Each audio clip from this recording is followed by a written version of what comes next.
రాలా. ఈరోజు కూడా ఒక మాట నేను అంటాను, జాగ్రత్తగా వినండి.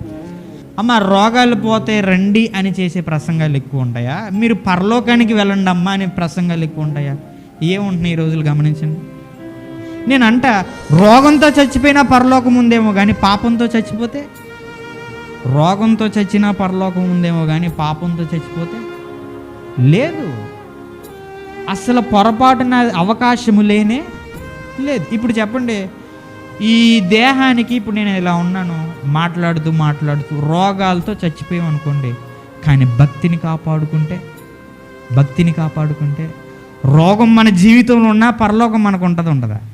ఉంటుంది. ఇప్పుడు రోగం పోగొట్టుకొని పాపాన్ని పోగొట్టుకోకుండా దేవుడి దగ్గరికి వస్తే, చచ్చిపోతే రోగాలన్నీ మట్టిలోకి కలిసిపోతాయి, కానీ పాపం మాత్రం అలానే ఉండిపోద్ది. మరి పోగొట్టుకోవాల్సింది ఏంటి?